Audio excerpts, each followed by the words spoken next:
بسم اللہ الرحمن الرحیم۔ میرے عزیز بھائی کا ایک سوال ہے کہ کیا غسل کرنے کے بعد وضو کرنا ضروری ہے؟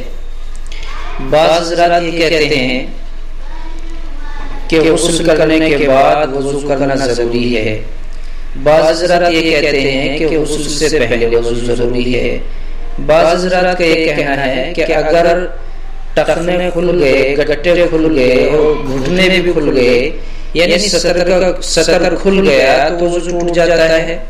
کیا ہے اس کی اصل؟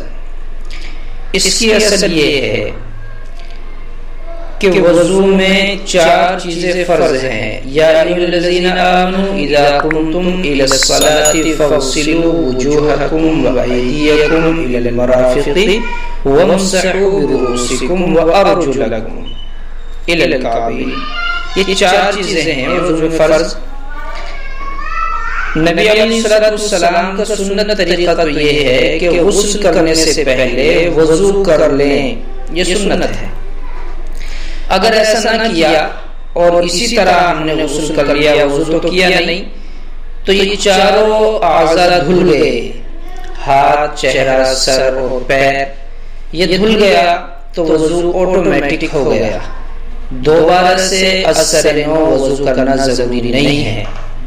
جو حضرات یہ کہتے ہیں کہ غسل کے بعد وضو کرنا ضروری ہے، تو ضروری نہیں ہے، وضو ہو چکا ہے آٹومیٹک۔ لیکن اگر مکمل طور پر سنت ادا کرنا چاہتے ہیں، سنت کا پورا طریقہ اختیار کرنا چاہتے ہیں، تو وضو کر سکتے ہیں، ورنہ وضو کی علیحدہ سے کوئی ضرورت نہیں ہے۔ تو یہ ایک مسئلہ تھا جو میرے بھائی کا تھا، وہ آپ کے سامنے میں نے رکھ دیا۔